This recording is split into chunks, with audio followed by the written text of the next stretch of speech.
Hi, everyone. I'm Jill Oram Dunbar. I'm one of the founders of KSF, and I'm also proud to say I'm the aunt to Lily, who's 17 years old and has Kabuki syndrome. And she was really our inspiration to get this whole organization started some years ago. Since that time, it's been really exciting to see how much we have grown and evolved as an organization and as a community. I was really touched by some of Jessica's comments a few minutes ago, and I think she echoes what a lot of us feel in terms of the opportunity to really make a difference by furthering the research and see that have an impact ultimately on the lives of our loved ones.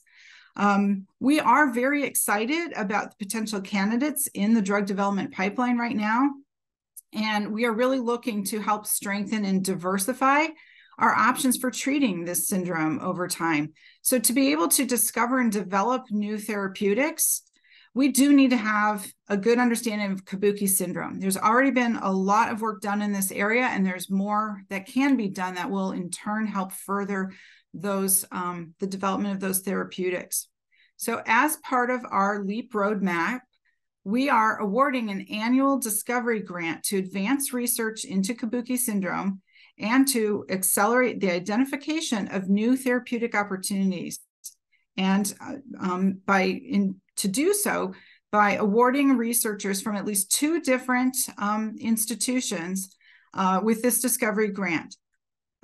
We created this criteria to help foster more collaboration across researchers and institutions, because that collaboration is so important to helping to speed up the research efforts and to enhance the collective expertise across the research community and to hopefully lead to more comprehensive outcomes. So it's really ultimately, it's through the generosity of this community and many donors that we are able to fund this year's kind of inaugural discovery grant. This is something I'm really excited to get to introduce, because this was really one of the things that was part of our vision when we established this foundation. So Clara is going to talk about the discovery grant review process for a couple minutes and announce this year's winner. Thank you, Jill. So I'm pleased to share that we received 9 outstanding applications for the Discovery Grant this year. So the applications covered a wide variety of topics on Kabuki syndrome.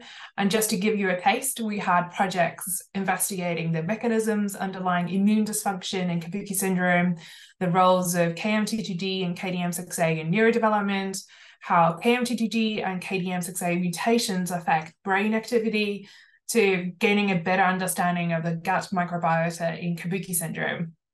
Really a wide, diverse topics. And as Jill mentioned, to submit an application, researchers must form a team of 2 or more people based at 2 or more institutions. So across the 9 applications, there were 24 applicants from 17 institutions located in 3 countries. And it was wonderful to see such high interest from both researchers that are familiar to KSF, but also talented researchers that are new to KSF, who are working perhaps in neighboring fields and branching into Kabuki syndrome research. To help us evaluate these applications, we recruited 13 reviewers from academia, industry, as well as caregivers from the Kabuki syndrome community to give us a wide range of perspectives on these applications. The review process was blinded, which means that neither the applicant nor the reviewer knows each other's identity to remove any bias. So the applications were first sent to 7 expert reviewers who are leading scientists from industry and academia from the US, UK, Italy, and Spain. Each of them reviewed 3 to 4 applications for scientific rigor and merit, particularly assessing the significance, impact, and relevance of the proposed research methodology and feasibility of the proposed research, the collaborative plan, its timeline, milestones, and financial plan. And then based on these reviews, the pool of applications was narrowed down to the top 5 applications. And these 5 applications were then sent to 6 community reviewers from the US, UK, and Canada who are parents of children with Kabuki syndrome, and some of whom have scientific backgrounds. They reviewed each of these applications for significance, impact, and relevance of the proposed research to patients and the Kabuki syndrome community, as well as how well the proposed research aligns to the objectives of the Discovery Grant, which was to accelerate understanding of Kabuki syndrome and identify new therapeutic opportunities. We then gathered all of these expert and community reviewers at a reviewers meeting, where then they discussed their feedback and scores for each of the top 5 applications, after which they ranked their applications from 1 to 5. And based on these rankings, the top 3 applications were then presented to the KSF Board of Directors, who, after much deliberation, selected the one application to award the KSF Discovery Grant. Before I announce the winner, I want to take this opportunity to thank each and every applicant for their time, interest, and commitment to advancing Kabuki syndrome research. All 9 applications were outstanding and made the job of our review panel very difficult. And I can't finish without also thanking all of our reviewers who diligently assessed these applications, offering their valuable insights and expertise, which played a pivotal role in this decision-making process. So, without further ado, and drum roll please, it is my privilege to announce that the recipient of this year's KSF Discovery Grant, worth $150,000, has been awarded to Dr. Hans Bjornsson from the University of Iceland, Dr. Carl Broman from the University of Wisconsin Medicine, and Dr. Agnes Jovik from the University of Iceland for their project titled Mapping Genetic Modifiers in Kabuki Syndrome to Identify Novel Therapeutic Avenues. We thought their research project was innovative and could potentially answer some critical scientific questions about Kabuki syndrome that could really advance our mission of finding treatments for Kabuki syndrome for individuals with Kabuki syndrome. And we're very excited to see their research progress and look forward to the insights and discoveries that will emerge. And also I will pass it on to Dr. Bjornsson, who will share more about his projects. And congratulations, Hans. Thank you so much. We're so proud to have been selected, and we'll do our best to make the most of your money. I got the task to present the project briefly. So she mentioned the title, Mapping Genetic Modifiers in Kabuki Syndrome to Find These Novel Therapeutic Avenues.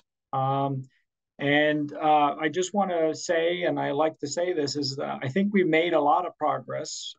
You know, the genes were just discovered in 2010 and 2012. So in a span of 11 to 13 years, there's a number of drug possibilities, therapeutic avenues. There's a DNA methylation profile, and so forth. So I think, there's been great progress. And the progress for therapies kind of came through this first clue, which came with the discovery of the 2 genes. So Kabuki syndrome has immune problems, intellectual disability, and growth problems. And there are these 2 different causes. The first cause is KMT2D, found in 2010. And then the second one, KDM6A. And both of them affect epigenetics, and they both affect the ability to open up chromatin. So if you can't place this mark here, you can't open up chromatin. And if you can't remove this closed chromatin mark, you cannot open chromatin either. And we had this simplistic idea that if there was a subset of genes that was very highly regulated, and in Kabuki syndrome, those genes were there, but people were unable to turn them on in the right cells at the right time. Maybe we could use drugs like HDAC inhibitors to open up chromatin and rescue the disease. And this has led to 3 possible therapeutic strategies, but to be honest, we don't really know what the target genes are, and that's something that we need to understand to find additional therapies. The other clue that I wanted to mention today, and we've known this for a while, this is from this famous paper from Mark Hannibal, where he had about 110 individuals with Kabuki syndrome, and he charted the types of phenotypes that he could see. And you can see there's a lot of variation. If you take cleft palate, there's about 40%, yet they have a similar type of mutation. Same with intellectual disability. although everyone in this study had intellectual disability, there was a range from mild to moderate to severe.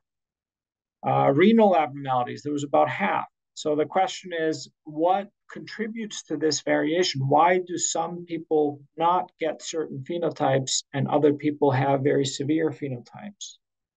The other place where this became evident is people have been studying individuals with what is thought to be isolated heart disease, so congenital heart disease, and they found some Kabuki mutations there. So why did those individuals, like this individual here, not have the full range of symptoms that we see for most people with Kabuki syndrome? And I think what this points to is that there may be modifiers. There are modifiers that change this. And we see the exact same thing in our mice.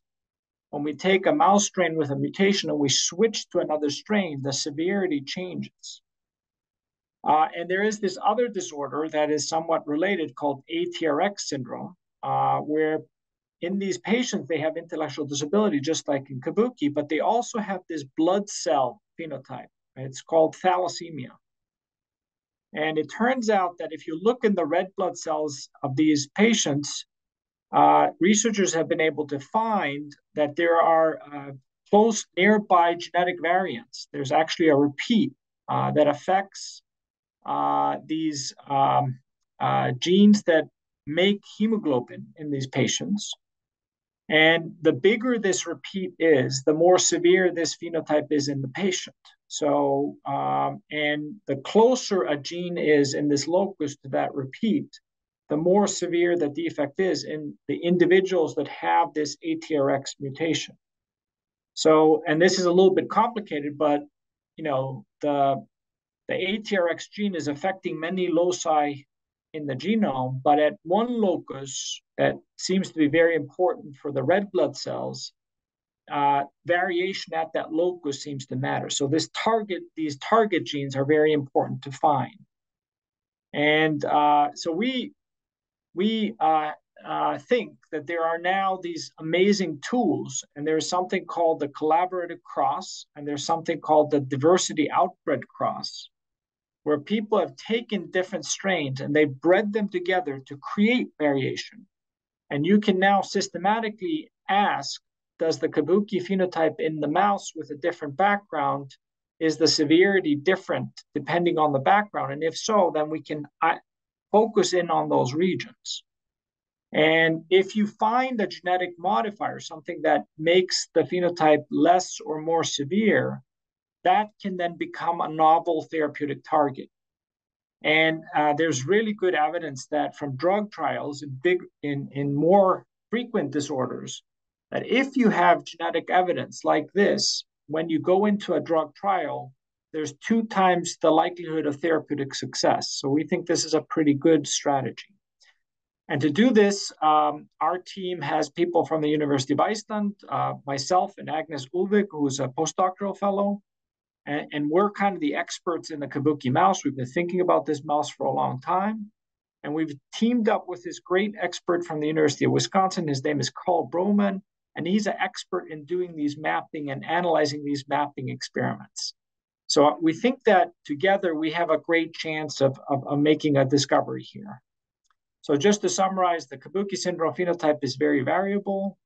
We think that this variation is because there are some strong modifier genes, and we think we can map these using an unbiased strategy. So we have brought together a team of investigators to try to do this, and we think a modifier like this could act as a novel therapeutic target. So I'm very fortunate to be funded by a number of places, but I have to mention the Luma G Foundation, who's been amazing in funding our work over the years. And I'm grateful, and I've now added the Kabuki Syndrome Foundation, but there are other families like the Benjamin family and many other families that have supported our work. So I'm grateful, and thank you for giving me a chance to talk today. Thank you. Thank you, Hans, for that overview. I have to say, as a few of you know, I first had the opportunity to meet Hans along with Jackie Harris back in, I think it was 2016 now. And a simple conversation with the two of them over lunch was actually the spark that led us to join forces with some other parents and start this foundation. So we've been following Dr. Bjornsson's work for a number of years, and it's just amazing to see the commitment that he and his team and his collaborators have had towards this effort, and the progress that we've seen in a relatively short amount of time is amazing. So I was really pleased to see that this project was awarded the grant. I didn't know during the process who was going to. It was entirely blinded, but very exciting to see this continued work. But on that note, I want to really reach out to everyone watching today and ask you and invite you to continue to support these efforts to drive this research forward. There's still so many opportunities that we can pursue. We had numerous submissions, as Clara spoke to, for this grant. And at the moment, we were prepared to fund one. We're hoping to raise money to fund even a second one in the very near future, and to keep going from there. Hopefully you're seeing sort of the tangible evidence of the work that we're doing to really help accelerate and expand the research efforts to lead to potential therapies and treatments. So we are continuing this campaign to raise money to, again, fuel this research. Really want to invite you to contribute. We have the opportunity right now to match up to $50,000 through the generous donations of other parties. So every dollar that you're contributing now is going to have an even bigger impact because of that match. With those matched funds and the funds that we can hopefully raise from this community in the near future, that will almost get us all the way to another discovery grant that we can put towards another project. So we are on that track. I hope that you are as excited about it as I am, and seeing the progress and all the different topics that have been discussed today. So with that, I really want to ask you to please consider donating to KSF and these efforts, and just let's keep the progress going. So please hit that donate now button.